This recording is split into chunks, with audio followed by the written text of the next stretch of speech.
E aí, galerinha, tudo bem? Bom, a gente vai ver agora uma digestão que é um pouco diferente do que você viu anteriormente, que seria a digestão dos herbívoros. Herbívoro são animais, os herbívoros são animais que comem plantas. Só que as plantas, elas têm a parede celulósica, que é feita de celulose. Logo, essa celulose, ela deveria ser digerida. Por quê? Porque ela é um polissacarídeo. E os polissacarídeos têm que ser convertidos em monossacarídeos. Logo, você, para fazer a digestão dessa celulose, você deveria produzir a celulase. Nós, por exemplo, não produzimos. E eles também não. Esses herbívoros também não produzem celulase. Conclusão, eles comem uma coisa que eles são incapazes de quê? De digerir, porque eles não produzem a celulase. Então, vocês vão ver que eles vão ter um sistema digestório todo adaptado para isso, para conseguir fazer a digestão da celulose. Tudo bem? Sendo que o primeiro grupo de herbívoros que nós vamos ver são os ruminantes, tá? É considerado animais poligástricos. Por quê? Porque o estômago dele é dividido em 4 compartimentos. Quais seriam eles? O boi, o carneiro, a cabra, antílope, girafa, veado, camelo. Sabe? A cavalo não, coelho não. Tá? Mas esses animais que eu citei aqui, eles são ruminantes. E eles são herbívoros. Aí eles são capazes de produzir a celulase? Não, não produzem a celulase. Bom, então como que eles podem fazer a digestão daquilo que ele está comendo, que é a base da alimentação deles, que é a celulose? Repare, simples. O estômago dele apresenta vários compartimentos. Por isso que está aqui, ó, poligástrico. Gastro-estômago, poli, vários compartimentos do estômago. É o contrário dos monogástricos, que só tem um estômago. Tudo bem? Que a gente vai ver, é o caso do cavalo, por exemplo, tá? Que possui um só compartimento gástrico. O estômago dos ruminantes possui 4 compartimentos. Tá? O rumen, ou pança, retículo ou barrete, omaso ou folhoso e abomaso ou coagulador. Então, você vai ter rumen ou pança, é o primeiro compartimento do estômago. O segundo, retículo ou barrete, omaso ou folhoso e abomaso ou coagulador. É lógico que cada um desses compartimentos vai ter o quê? Vai ter uma função. Primeiro é a pança ou rumen. Primeira coisa, vamos pegar o boi que a gente já conhece, né? Com mais detalhe. Você repare que ele engole o alimento. Ele pega, vamos supor, o capim, e ele não mastiga o capim. Basicamente, ele corta e engole direto. Aí esse capim vai cair no primeiro compartimento, que é a pança ou rumen. Olha lá. Então, o alimento ingerido e já mastigado e amassado, em parte, sofrerá a ação de micro-organismos. Então, repare, ele pegou o alimento, comeu, basicamente sem o que mastigar, mastigação é pouca, amassar também é pouco, então o alimento fica mais inteiro ali dentro da pança ou rumen. Lá você vai ter bactérias e protozoários, que ali vivem realizando uma relação de mutualismo. Importante isso, hein? Separou o boi e essas bactérias e protozoários morrem. Eles fazem uma relação de mutualismo com o boi. Esses micro-organismos atuam na digestão da celulose. Por quê? Porque eles produzem a celulase para ele. Olha lá. Então, eles produzem a celulase para o boi.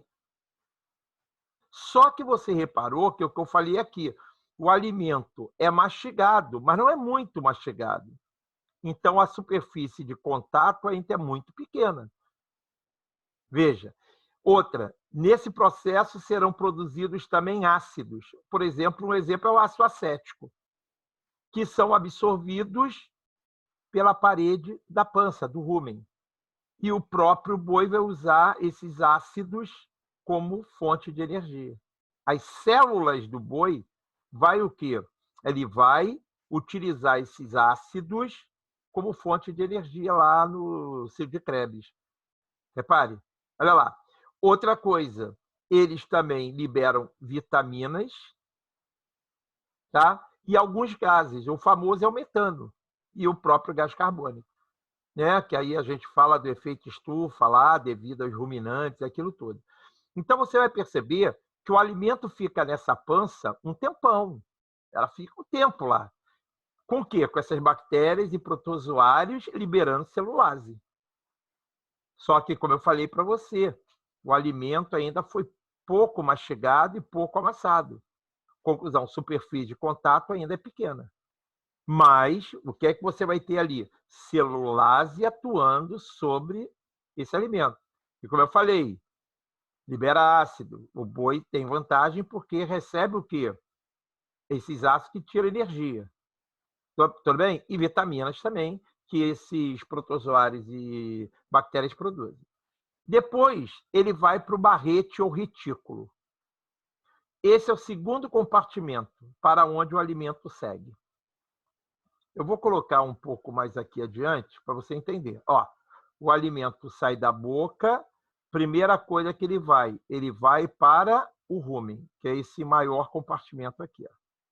Como eu falei, aqui está rico em bactérias, protozoários, o alimento fica aí um tempo. Tudo bem? Olha lá. Aí depois, por contrações, o alimento sai e vai para o retículo. Olha lá. É o segundo compartimento. Aqui sofrerá a ação de micro-organismos. De novo, eles não param.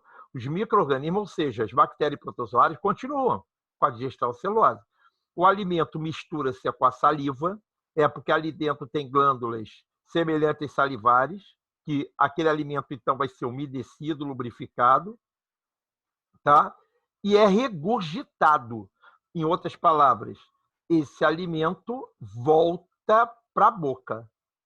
Para quê? Para agora ser mastigado mesmo, ser amassado, e com isso aumenta a superfície de contato. Então, olha, primeiramente ele engole, vai para a pança, sai da pança, vai para o retículo e depois volta para a boca. Eles regurgitam o alimento e continuam mastigando aquilo. Por isso que você olha para o boi, ele está mastigando o tempo todo. E baba também, porque tem muita saliva.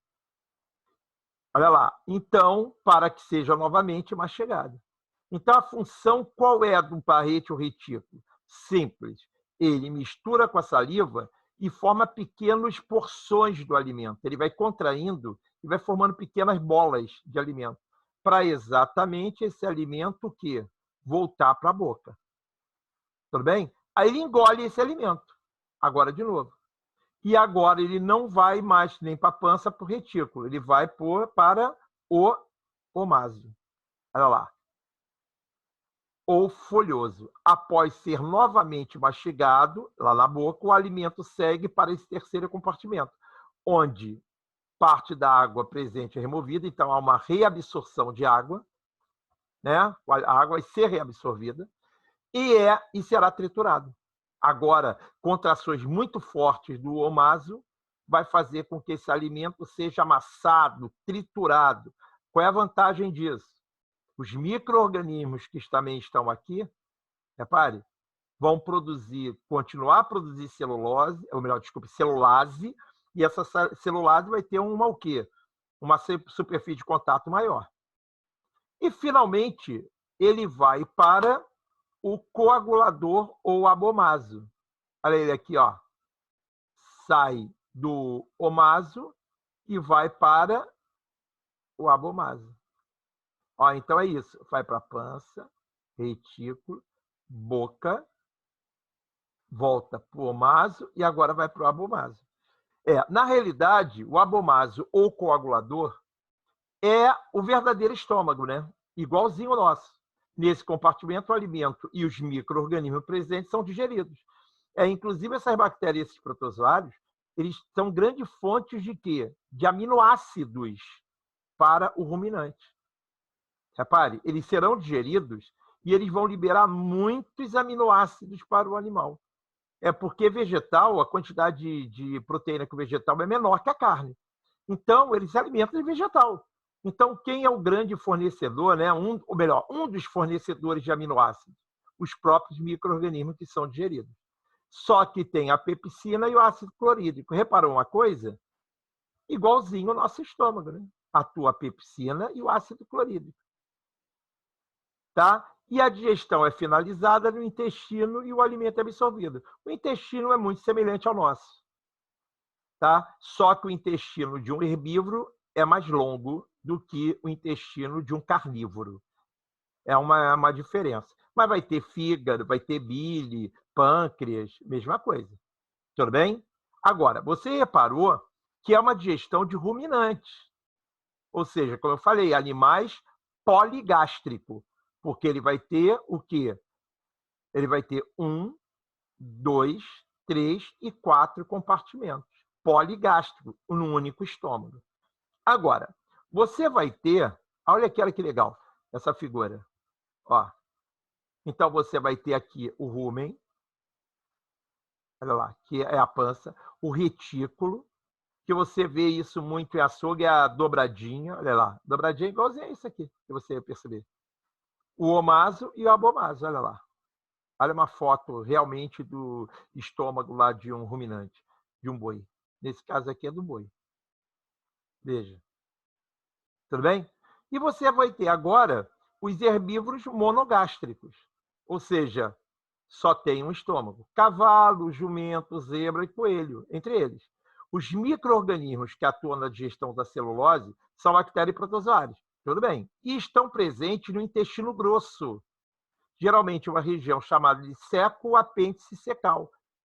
É o nosso apêndice, o nosso ceco, ele é o quê? Eles são pequenos. No caso do cavalo, vamos supor, olha ele aqui como é grande. Ó. Qual é a vantagem disso? Conter o quê? Conter bactérias e protozoários que vão produzir a celulase para ele. Qual é a digestão mais eficiente? A mais eficiente é do ruminante. Demora mais tempo, tem maior contato com esses micro-organismos, tem maior contato com a celulase, mas resolve o caso desses animais. Beleza? Tudo bem, pessoal? Bom, então, até a próxima. Um beijo para todos.